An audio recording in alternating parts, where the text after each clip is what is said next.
Hello friends. आज मैं आपके साथ जो रेसिपी शेयर करने जा रही हूँ उसके लिए ये कहावत आम के आम गुठलियों के दाम बिल्कुल चरितार्थ होती है। तो आइए बात कर लेते हैं अपनी रेसिपी के बारे में। तो जैसे कि आप सभी जानते हैं कि आम का सीज़न चल रहा है और भरपूर आम आए हुए हैं। तो क्यों ना हम ऐसी चीज़ बनाएं जिसे कि हम जब मन चाहे मीठे का तो मीठे के तौर पे खा लें, और जब मन चाहे पराठे या पूरी के साथ खाने का तो वो पराठे और पूरी के साथ भी बहुत अच्छा लगता है। तो चलिए हम बात करते हैं आम के मुरब्बे की। तो इसके लिए हमें कच्चे आम लेने हैं। तो 5 मैंने कच्चे आम लिए थे। ये ऑलमोस्ट 1 से 1.25 किलो आम थे। 3 थोड़े बड़े थे और 2 थोड़े छोटे या मीडियम साइज़ के कह लीजिए थे। तो और इसके लिए थोड़े से बादाम जिनको मैंने 2 पीस में कट करके रख लिया है, और 1.5 कटोरी चीनी, और 4 इलायचियाँ हरी वाली, और 2 टुकड़े मैंने दालचीनी के लिए थे।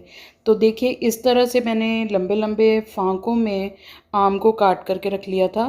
अब आम को काटना कैसे है, जो आपको जैसी आपकी चॉइस है। अगर आप कम सॉफ्ट मुरब्बा खाना चाहते हैं तो आप जो फांके हैं थोड़ी मोटी काट लीजिए, या मोटे मोटे चौकोर पीस में काट लीजिए।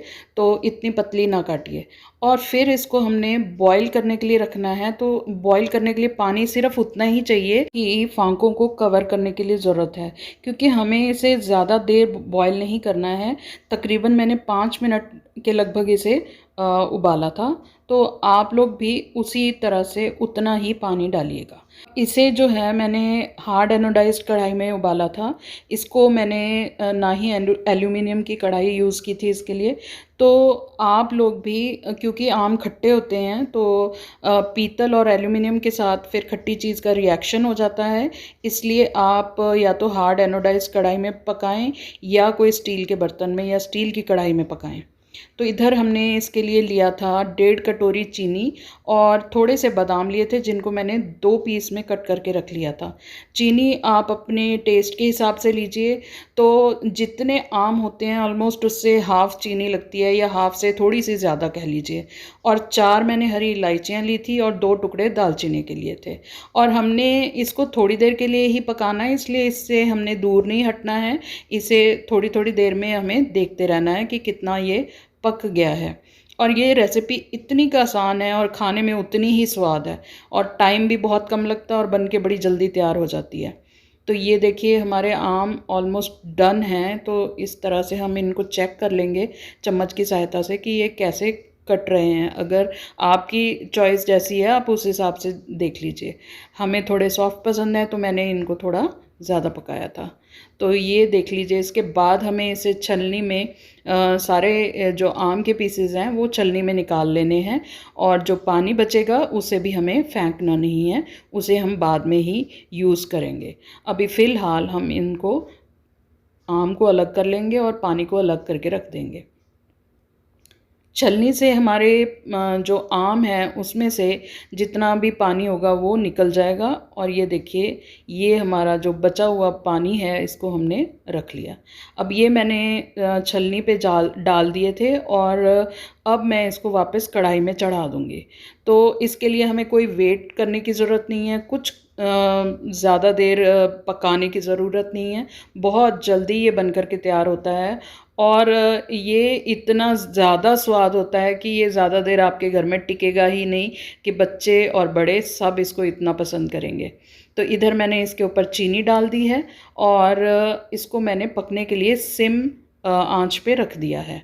अब इसके बाद में इसके अंदर जो दालचीनी और छोटी इलायची थी वो मैं इसके अंदर डाल दूँगी। इलायचियाँ थी उनको मैंने जैसे एक बेलन की चोट मार के हम थोड़ा सा क्रैक कर लेते हैं उतना मैंने किया था, साबुत नहीं छोड़ी थी, और ना ही मैंने उनके बीज निकाले थे।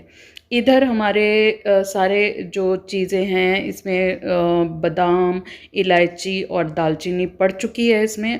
अब इसको हम सिम पे स्लो फ्लेम पे हम इसे पकाते रहेंगे, थोड़ा थोड़ा बीच में कभी कभी चला भी देंगे। चलिए अब हम आम की बात कर लेते हैं। जब हम मार्केट से आम लाते हैं, चाहे वो कच्चे आम हो चाहे वो पके हुए आम हो, उनको 3-4 घंटे कम से कम आप पानी में डाल कर रख दीजिए, क्योंकि इनकी तासीर गर्म होती है और जब ये पानी में डल जाते हैं और पानी में भीगे रहते हैं तो ये नुकसान नहीं देते। तो इसलिए ही कहा जाता है ना, जिन बच्चों को पिंपल्स वगैरह हो जाते हैं, कि आम कम खाया करो। तो इसलिए ज़रूरी है कि आम को हम ठंडे पानी में भिगो कर रख दें। और इधर हमारे मुरब्बे के अंदर क्योंकि इनका कलर जो होता है, कच्चे आमों का कोई ख़ास कलर होता नहीं है, सफ़ेद से ही होते हैं, तो इसमें मैंने थोड़ा सा फूड कलर डाल दिया था। ये ऑप्शनल है, आप चाहें तो डालें, आपको नहीं पसंद है तो ना डालें। तो मैंने टोटल 3 ड्रॉप्स इसमें फूड कलर के डाले थे। एक एक ड्रॉप डाल के मैंने देखा था, जैसा मुझे कलर चाहिए था उस हिसाब से मैंने इसमें डाल दिया था कलर। अब ये थोड़ा सा ऑरेंजिश कलर हो गया था। अब मैं इसकी चाशनी को चेक कर रही हूँ कि वो कितनी तैयार हुई है और कितनी नहीं। अब ये पूरी तरह से तैयार नहीं हुई थी, इसलिए मैंने इसको अभी और पकने के लिए रखा है। अब जो चाशनी है जब ठंडी हो जाएगी तो वो क्रिस्टलाइज ना हो जाए, उसके लिए हम करते ये हैं कि नींबू का रस डाल देते हैं इसमें। तो ये जो चाशनी जिसमें फिर चीनी के क्रिस्टल्स जमने लगते हैं, वो चीज़ नहीं होती है नींबू का रस डालने से। चाहे आप नींबू का रस डाल दें, चाहे आप वाइट सिरका डाल दें इसमें, तो उससे भी वही चीज़ होगी कि आपकी चाशनी क्रिस्टलाइज नहीं होगी। और उधर मैंने आधा चम्मच भर के काला नमक डाल दिया था इसके अंदर। इससे जो है ये चटपटे से लगते हैं, नहीं तो बहुत ही मीठे मीठे हो जाएंगे। चाशनी को आपने एक तार की बनाना है, जैसे शहद जैसी कंसिस्टेंसी हो। अब जो हमारा मुरब्बा है बनकर के बिल्कुल तैयार है। इसको अब हम अलग बोल में ट्रांसफ़र कर लेते हैं। सारा मुरब्बा हम बोल में निकाल लेंगे। और जो हमने पानी बचा के रखा था उसका भी हम एक बड़ा बढ़िया सा शरबत बनाएंगे, जो कि अब गर्मियों में बड़ा फ़ायदेमंद होता है। तो चलिए अब हम मुरब्बे को अलग निकाल के रख लेते हैं। इसे अगर आपने स्टोर करना है तो इसको आप फ्रिज में ठंडा करके किसी जार में भर के फ्रिज में रख लीजिए। क्योंकि गर्मी बहुत ज़्यादा है, इसलिए बाहर रखने का तो आजकल सवाल पैदा ही नहीं होता। पता नहीं लगता कब चीज़ ख़राब हो जाए। इसे आप एक एयर टाइट कंटेनर में, ठंडा हो जाए जब, तब एयर टाइट कंटेनर में भर करके फ्रिज में रख दीजिए और जब मन हो निकाल के खा लें। लेकिन ये ध्यान रखें कि पानी वाला चम्मच ना हो या किसी तरह से मॉइस्चर इसके अंदर ना जाए, नहीं तो फिर ये ख़राब होने का ख़तरा रहता है। ये देखिए हमारा प्यारा सा मुरब्बा बन के तैयार है। इसे चाहे आप मीठे के तौर पे खाएं, इसे चाहे आप नमक अजवाइन के पराठों के साथ खाएं या मसाला पूरी के साथ खाएं। ये हर तरह से बहुत टेस्टी लगता है और बच्चों को तो ये बहुत ही पसंद आता है। तो चलिए आप भी इसे ज़रूर ट्राई करके देखिए और कमेंट सेक्शन में मुझे ज़रूर बताइएगा कि आप लोगों ने बनाया तो वो कैसा बना। अब कहावत का आधा हिस्सा तो हो गया। अब जो आधा बचा हुआ हिस्सा है, यानी कि गुठलियों के दाम, वो कैसे इसमें चरितार्थ होता है वो देखते हैं हम। जो हमने आम का बॉईल करके पानी बचा लिया था, उसे फेंका नहीं था, उसको हमने अब यूज़ करना है।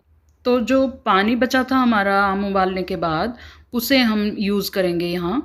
उसको हमने एक ग्लास में 1/3 पार्ट उसका ले लेना है। उसमें हमने बर्फ़ डालनी है और 2 चम्मच हमने चीनी डालनी है और नमक, काला नमक और थोड़ी सी काली मिर्च डालनी है और पानी डाल करके ये हमारा आम का पना बन के तैयार है। तो अब हो गया आम के आम, गुठलियों के दाम। जो ये पना बन के तैयार हुआ है, ये एक शॉर्टकट मेथड है, वैसे ऑथेंटिक रेसिपी नहीं है ये पने की, वो मैं अलग वीडियो में डाल दूँगी। अगर आपको मेरी रेसिपीज़ पसंद आती हों तो प्लीज़ मेरे वीडियोज़ को लाइक और अपने फैमिली और फ्रेंड्स के साथ शेयर ज़रूर कीजिएगा और मेरे चैनल को सब्सक्राइब करना ना भूलिएगा और बेल आइकन ज़रूर प्रेस कीजिएगा। आप सबकी सपोर्ट के लिए